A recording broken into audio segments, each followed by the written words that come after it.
It ain't your granddaddy's mythology. We're talking about God of War on One Shots.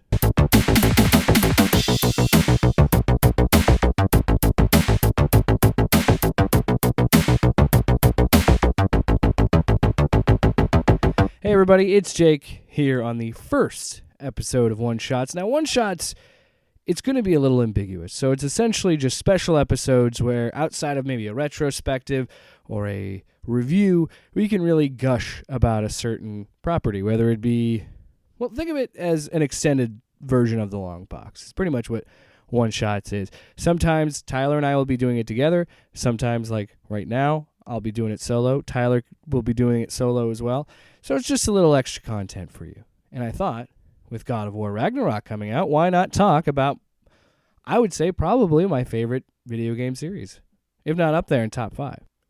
And I think that really boils down to, and I hope that my thesis statement is true with what we're doing with One Shots. I have a thesis statement that most of the times you get attached to something very early in a formidable time and you just cling on to it. And it's not a bold statement. It's an obvious statement. But I think it'll keep playing out the more we do these episodes. Because this series starts all the way back in 2005 on the PlayStation 2.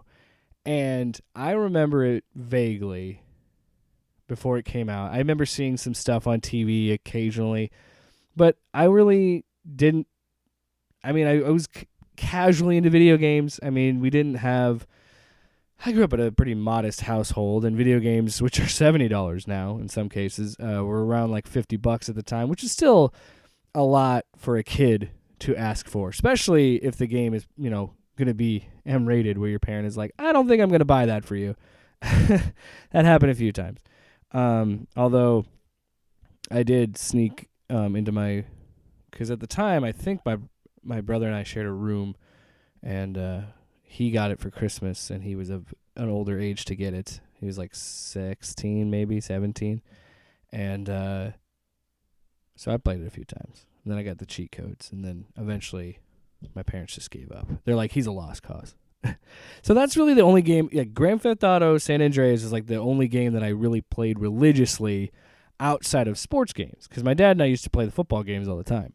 Madden and NCAA. So I was not a huge gamer, but I remember one time I got this demo disc, and it was like a, just a random, I think, first-party studio PlayStation demo disc, or there's a couple of them. God of War's on it. The very first level, when you fight the Hydra, is on that demo. And I probably played that demo thousands of times because I didn't think I could convince my parents to let me get it. I didn't think that, sorry, I clicked on the mic there. I didn't think that I could do enough chores to get it. Like I feel like they would just keep moving the goalposts. There, I said it. Calling out my parents. But I just never thought I could play it, so I just kept playing that demo over and over again. And then by the time God of War 2 rolls around in 2007, I'm like 13 or 14 at the time. So my parents are like, well, maybe he could probably play a little bit more mature games. He seems to understand it. He's seen a little bit more violent movies. Maybe he can deal with it. My parents are kind of progressive in the video game sense, where they thought it was harmless, really, because it is. Playing violent video games doesn't make you a violent person. We all know this. Common sense. But it took them a while to catch up. Anyway, I had enough money. I've been doing chores and stuff, so actually, that's not true. I remember now. I mixed up that order. I never got to actually play God of War all the way through. I just kept playing the demo. And then God of War 2 came out, and I was like, hey, I think I remember what this game is. I remembered what Kratos looked like. So I was like, oh. So at the time, it was a movie gallery. Back when you used to be able to go to a store and rent games and movies. I remember I rented it. Then when I played it, it had a big scratch on the disc, so I couldn't finish the part that I wanted. So then I returned it, got an extra 7 days for free because of the guarantee thing that they had. So then I got to play through it again, and I didn't get a chance to beat it. And then, a couple years later, I'm working a part-time job in high school, save up some money. I buy a PS3 off my cousin, I believe. because he had an extra. It was a whole thing. I essentially just bought a PS3 off my cousin for a cheaper price. And so I got that, and then I proceeded to buy the God of War collection before God of War 3 came out. Now, at that time, I'd finally borrowed the God of War 2 from another friend, finished it, never finished God of War 1. So then when and the way that God of War 2 ends on such a fantastic cliffhanger, I could not handle that 3-year wait. You got to understand, that was brutal. Just absolutely brutal, that wait from 2007 to 2010. Because I had so many ideas, so many theories of what it was going to be and what God of War 3 could be and everything like that. And I just remember getting the collection because first of all, I hadn't finished God of War 1, and it had trophies, and it had the E3 2009 demo for God of War 3, where I watched, where it's the one where he rips off Helios's head, and it's fucking gnarly. And I'm like, okay, I got to put an investment in this. So I bought the collection, went back, beat the first game, beat the second game again, went through another existential crisis as I waited for God of War 3 to come out. And and it's kind of funny how this stuff really goes full circle, where as a kid I'm playing the first God of War as a demo disc for so long, over and over and over again. Then as a kid in high school, I'm playing God of War 3's E3 demo over and over and over again because I couldn't wait for this game to come out. Again, had a part-time job, so I had the money, bought that game, day one comes out, and God of War 3 just blew me away. And as we are approaching 7 minutes in this one shot, I have yet to explain the title of Understanding Kratos, but we're getting there. So I finished God of War 3, and I remember feeling okay with the ending, but also kind of like, I don't know, man, because you spent so much time with Kratos, and by the way, there's only 2 God of War games that I have not played, and I probably never will. God of War Ascension and God of War Ghost of Sparta. Anything after God of War 3, I just didn't play because for me, God of War 3 was the end. That's it. I don't need another prequel story and another weird timeline inconsistency with Ascension because it's kind of, I don't know. Point is, God of War 3 was the end. And so when 2016 rolls around, E3 2016, I don't have a PS4 at the time, but I'm sitting there watching E3 because I love E3. And then I see it. I see that amazing E3 trailer and footage, and I'm just like, holy shit. Because I had not cared about God of War for so long. It had been such a distant memory, it felt like. It's a 6-year gap. So then, 2018 rolls around, get a PS4. First thing I do, and by the way, this is how much I love this series. I bought the game for $60, not having a PS4. I had a friend who had one. I said, hey, can I borrow your PS4 for a week to play this game? Sure, I'll do that. Lets me borrow the PS4. I play the game, beat it in a week. It's incredible. Incredible. Unbelievable how good that game is. It shouldn't be as good as it is how good God of War 2018 is. And then I don't sell the game. I thought after I beat it, I would sell it. I gave my friend his PS4 back, but I held on to that game, not having a PS4. Eventually, do get a PS4 thanks to my lovely wife. And so, because I really wanted to play Spider-Man, but then I was like, oh, great. I played it on my friend's PS4 and got the trophies on his PS4. I need to get trophies for me. So I went through and beat God of War 2018 a second time. And it's kind of amazing how much this character, this story, when you think about it, starting in 2000, even before 2005, because of how writing and making the game works, but early 2000s until 2022, we have this same character, one narrative, all the way through. We don't have any he stars in every single game. There's no spin-offs without him in it, and it still gets me excited, and it still feels like I'm that kid again. And that's so damn exciting. But because the story has grown and the character has grown is the way I have grown, this is going to feel so much more emotional and have such a different impact on me. And I cannot express how much I love that, because as we're talking, understanding Kratos is a great example of what can happen when you give in to your most basic, jealous, selfish, somehow justified in your mind vendetta. And it's kind of great because every story that has to tackle this has to come down to the basic truth. Vengeance never solves anything. And that's really the story of Kratos. All he cares about is vengeance. And when he gets his vengeance, he kills almost every god in the Greek pantheon. And that still wasn't enough. And he I don't know. I'm really unpacking this stuff here. But that's, again, what I love about Kratos and why I think it's such an amazing job. And I haven't yet to play Ragnarok. It's not even out yet. But to see how that character has grown and to really identify that, because when I played those original games, I was the target demo. I was a 13 to 16-year-old, or well, I'd say 13 to 18-year-old boy.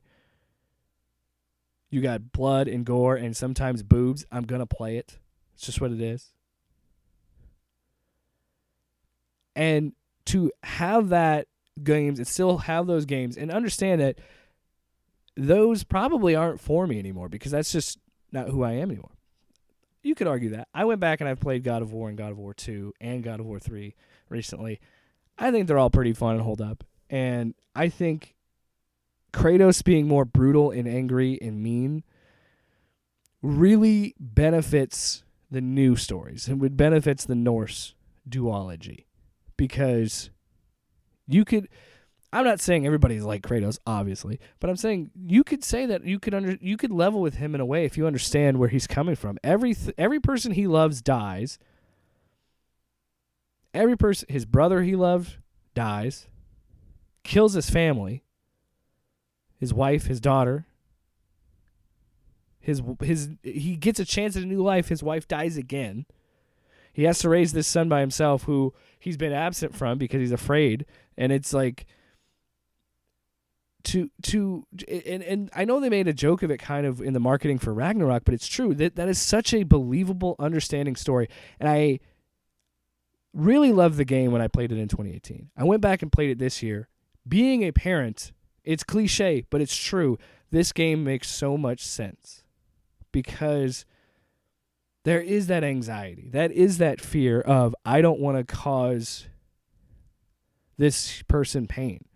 I don't want to give this person a bad impression of what life, there's so much going into parenting and so many anxieties and so many thoughts and voices in your head about how you can do these things, the anxieties. So being afraid of each other, that's such a relatable, understanding story. And I don't mean it in being afraid of each other like, I'm scared. I mean like afraid of failing that person.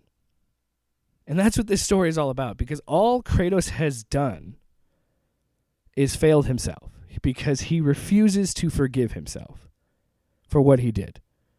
And that having that being the big climactic moment in God of War 3, did it feel a little cheesy? Yes. But I think it was important to have those moments of Kratos finally understanding, I have to let this go. Because it's him just constantly dealing with the grief of the mistakes and the errors that he made. And you could argue he deserved it. He made a deal with the devil. He made a deal with Ares. You can make those arguments. But I liked that we got a little bit of that. And I still think, and my favorite thing about it, when Corey Barlog was talking about it, it was Kratos is teaching Atreus how to be a god. Atreus is teaching Kratos how to be a man. And it's such a true thing, and I'm all over the place. I'm sorry. I really love this series, and I really can't wait to play the game. And I shouldn't have done this video because now I'm hyping myself up to get ready for the game. Anyway, it's just there's so much in the God of War 2018 game that I just I played that game 3 times now. Played it all the way through 3 times. And I'm still catching things and picking up things that I missed the first, the other 2 times. And I'm sure if I play through it again a 4th time, I'll miss things again. And it's okay because I love the ride. The ride there is amazing. And even in the moments where Atreus is being a kid and being frustrating and not listening to you. And yeah, there's so much of this game that I'm starting to really deeply understand more as I'm getting older and becoming a parent. Kratos grew up with me. It's amazing. That's the whole point of this video. Kratos grew up with us, and that's fucking cool. You don't get an opportunity in a game or in a franchise where you can see that kind of character growth and that kind of long-term storytelling. And the fact that God of War 2018 acknowledges those other 3 games and brings them into the canon. And yes, it does kind of have some ties to the prequels and everything like that, but those 3, that original trilogy still being canon really benefits this game and really benefits the growth of the character. And I just... Because, I mean, I went back and played God of War 3, and it is a nasty, mean, brutal game. And to go from the intro of that, where you're killing fucking Poseidon, and a first-person view of you watching yourself do these actions where you gouge the guy's eyes out, slam him against a rock, and throw him... Like, to have that to cut to Kratos chopping down a tree, feeling the bark, seeing it was marked with a handprint and cutting it down. The deliberate choice to make a silent, somber, slow intro to this new Kratos was so smart and so brilliant. And I could talk forever about the brilliance of just that game, of just, for someone who's been with this series the whole time, to see those little touches back to that original trilogy, it's fucking cool. When you see Zeus in Helheim, holy shit, that's amazing. And I've already talked about it on the podcast of when you get the Blades of Chaos and how fucking, gratifying it is to have Kratos come to terms with himself and accept who he is. And even though we kind of got a glimpse of it in God of War 3, we really get it driven home here in God of War 2018, and it's fucking rad. Whew. So understanding Kratos... I understand him because I think all of us can identify with the Kratos in the original trilogy. He had lived a whole life. I'm not saying identically, but we've all been that person that's been vengeful and rageful and angry. That's just a part of learning who you are as a person. Now, most people, when they're like that, they get help and they figure out and they learn how to control their emotions. They don't kill a bunch of people like Kratos, but hey, the gods were dicks, so I guess we'll let it go.